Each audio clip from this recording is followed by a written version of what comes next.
આજે ગોડા બાપાની પ્રથમ પુણ્યતિથિ નિમિત્તે એમનો પરિવાર, એમના દીકરા અમારે ઠેઠ આશ્રમની અંદર અમારા જવાનજી ભગતને બધા આવ્યા હતા, વિષ્ણુપુર મહારાજને બધા, દીપકભાઈ બધા, અને કે અમારા બાપાની પાછળ ભજન કરાવવું છે. તારીખ લેવી હોય તો જવાનજી ભગતને ખબર છે કે 2 મહિના સિવાય એનો બુકિંગ ન મળે એમ.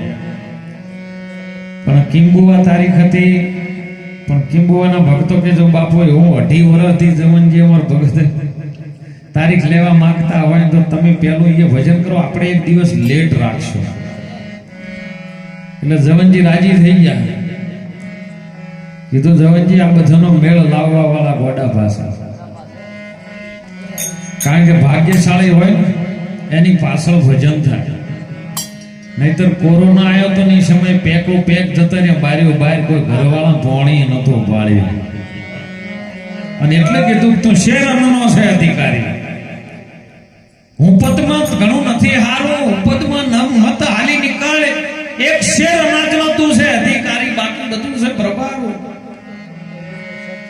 જાગી જા તું જીવ, જાગી જા. જગાડવા માટે સંતો જગાડે, બીજો કોઈ જગાડી ન શકે. કોઈ કદાચ સંત જગાડી શકે, કાં તો કોઈ જનેતા એવી હોય જીજાબાઈ જેવી અને મેનાવતી હોય તો જગાડે કે જાજ ભારતની ભૂમિ માથે તારા જ કાર્ય કરવાનું હોય. તારી આ કાયા અમર બનાવવાની છે. નામ તો અમર બને પણ કાયા અમર બની જાય. કેમ કે ગોગ જોગીનું શરણ સ્વીકારી લે, કોઈ સદગુરુનું ચરણ પકડી લે, તારી આ કાયા અમર થવાની. આવું મેનાવતી બોલે. અને એમ આજનો કણી ગામની પવિત્ર ધરતીમાં એવો પુણ્યશાળી આત્મા ગોડાભાની જે દેહ નથી છતાં આપણને બધાને ભેળા કર્યા છે, માટે એ પરિવારને ખૂબ ખૂબ વંદન છે કે જેમના ધનનો સદુપયોગ એક ભજન પાછળ રાખ્યું છે. ધન તો બધાની પાસે હોય, પણ કઈ જગ્યાએ વાપરવું ને એ વાત મુદ્દાની છે. અને એટલે મહાપુરુષો કહે છે, હો સંતો કહે છે, ધન મળ્યું પણ ધર્મ ન કર્યું, તન શરીર મળ્યું પણ ન કરી કોઈની સેવા. આગળ તારા જો સંતનો વધારે તો એ તો અશુભ ઠામ સેવા. સંતોએ આ સત્સંગ ઉપર એવી વાત કરી છે કે ધન મળ્યું પણ તે ધર્મ ન કર્યું. તારી પાસે ધન ઘણું આવ્યું પણ તને ધર્મ કરતા ન આવડ્યું, એને આડા માર્ગે વાપર્યું. અને શરીર મળ્યું તે ન કરી કોઈની સેવા. પોત ભૂતોનું શરીર માતા પિતાના ક્રમથી તને મળી ગયું પણ તે કોઈની સેવા ન કરી. ઘરે ઓગણે કોઈને આવકારો ન આવ્યો. હે પરિવારમાં બાજુમાં પાડોશીનું સારું થતું હોય, એને પેલાને સારું થાય એના ઘણું 3 ગણું એના ઘેર એને બળતર થતી હોય કે મને કેમ આવું. ગામમાં કોઈ ટ્રેક્ટર લાવે, કોઈ સારી ગાડી લાવે તો એનું પેલાનું પેટ્રોલ ને ડીઝલ નો બળે એટલું પેલાનું લોહી બળી જાય. ક્યારે લાયો છે ને ગાડી, ચોથી લાયો છે, હપ્તા નહીં ભરી કે. એટલે પણ રે ગામમાં આવ્યું છે તો કોક દાડો બે હવા મળશે, આનંદ કરી લે, બળતર ઓછી કર. મને ઘણી વખત પૂછે બાપા આટલી બધી ગરમી કેમ પડે? કીધું ખાલી માણસને જઈને પૂછ્યા અંદર બળતર આવું કેટલી છે. સૂર્ય કોઈ ગરમ થયો નથી. સૂર્ય જો ગરમ થાય ને તો ધરતી પર કોઈ ન રાખે.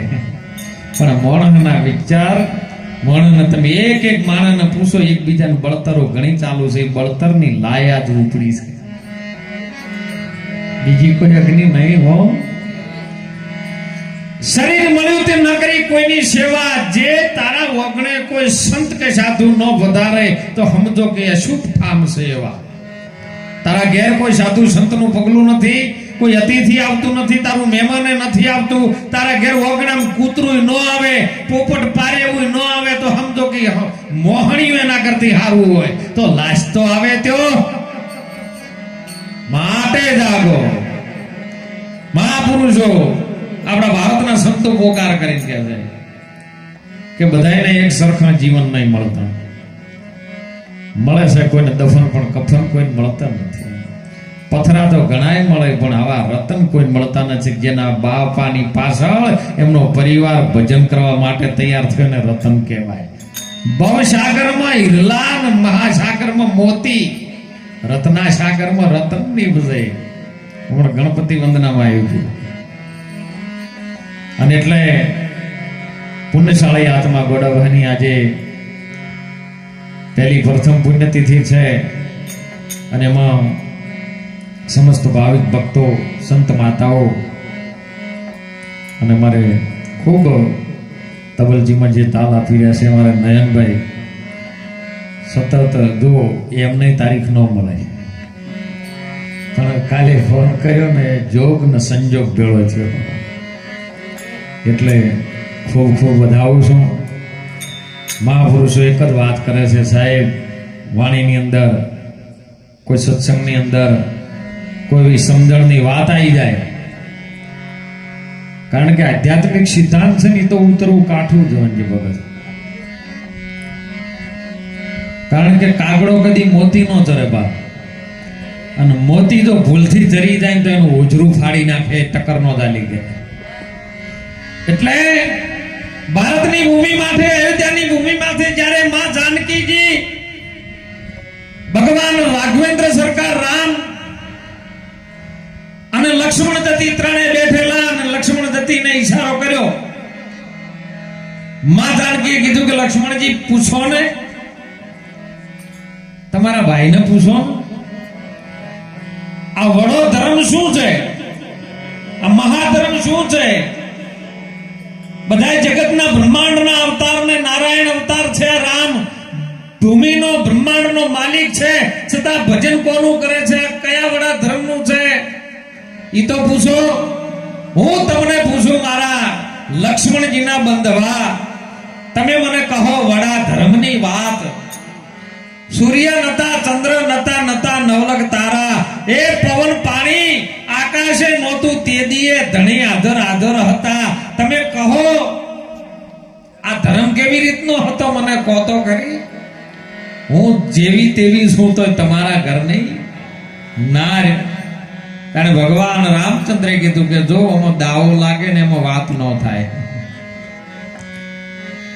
એ લક્ષ્મણ વસ્તુ ઘણી હશે મોટી અને પાત્ર છે બહુ નાનું, એમ ઠામ વિના નહીં ઠેરાય. કાચો પારો છે લક્ષ્મણ, જેવા તેવાથી આર્યો નહીં જીરવાય. કારણ કે જે આ વાત મહાધર્મની ભગવાન ભોળાનાથ જોડે પાર્વતીએ અઠ પકડીને કે તમે તો ભોળાનાથ છો, દેવોના દેવ, કૈલાશ ઉપર રહેવા વાળા મહાદેવ છો, 33 કોટી દેવી દેવતાના તમે મોટામાં મોટા અધિપતિ દેવ હોય તો એ ભોળાનાથ તમે છો, તો તમે 24 કલાક 8 પોર ને 32 ઘડી કોનું ધ્યાન ધરો છો? આરી વાત નારદજીએ કીધી હતી કે જો પૂછો હોય કોક મળશે. તાર ભગવાન ભોળાનાથ કે આ તો મારા ભગવાન રામનું ભજન કરું છું. સાહેબ આ વાત ઉપર હઠ પકડીને એટલે કે મને આરી વાત કરો. ભગવાન કે આ વાત છે ને 2 જણની છે, બીજા કોઈની નથી. સત્સંગ છે ને 2 જણ નો હોય અને ભજન એકનું હોય. આ વાત તારે સાંભળવી હોય તો એક ચિત્ત કરી લે અને મારી સાથે આવવું પડે. હું તને લઈ જઉં ત્યો હાલની જે અમરનાથની ગુફા રહી ને ત્યો જઈને ભગવાન ભોળાનાથ યારી વાત કરેલી માં પાર્વતીને કે ધર્મ છે આ તો જૂનો, એને આબાદ રાખીને બોલો. બધો અનુભવ છે. પછી વાત કરી કે ઉમા કહું મેં અનુભવ અપના, એક હરિ વજન સત અપના, બાકી જગત હૈ સબ સપના. મને આટલો અનુભવ થાય કે જગત સપના જેવું છે અને સત્ય છે એ જ ભજન છે, બીજું કોઈ છે નહીં. સત્યને તમે વળગી રહો. સત્ય છે શું? પ્રશ્ન ઉભો થાય. પણ એમાં વાત કરતા કરતા કરતા માં પાર્વતીની મોખ મીચાઈ ગઈ અને વાત રહી ગઈ અધૂરી. ભોળાનાથે ટકોર કરી કે હુંકારે રેડી હેડે, હુંકારો કરો તો વાત હેડે ને કે બાર મેઘ ફોટા થયા પણ જો ઊંધું રાખ્યું હોય તો મોય ન આવે સોટોય. પાર્વતીને વાત કર્યો કે સતી જાગો છો? સતી હું ગઈ ગયેલા સાહેબ, પણ જેના શબ્દથી એક ઈંડું સેવાઈ ગયું અને ઉડ્યું તો થયું. અને એ જ ઈંડું સાહેબ જે પેદા છે ને વેદ વ્યાસ મુનિની પત્ની સાથે જે જળ ભરવામાં આપણે બહેનોને પહેલી ટેવ હતી તળાવમાં પાણી ભરવા જોઈએ. અત્યારે આ તો ઘરે ઘરે દિવાલીઓમાં ચકલીઓ આવી ગઈ, પણ પહેલા તળાવડે પાણી ભરવા જતા, કોઈ નદીએ પાણી ભરવા જતા, કોઈ કુએ પાણી ભરવા જતા.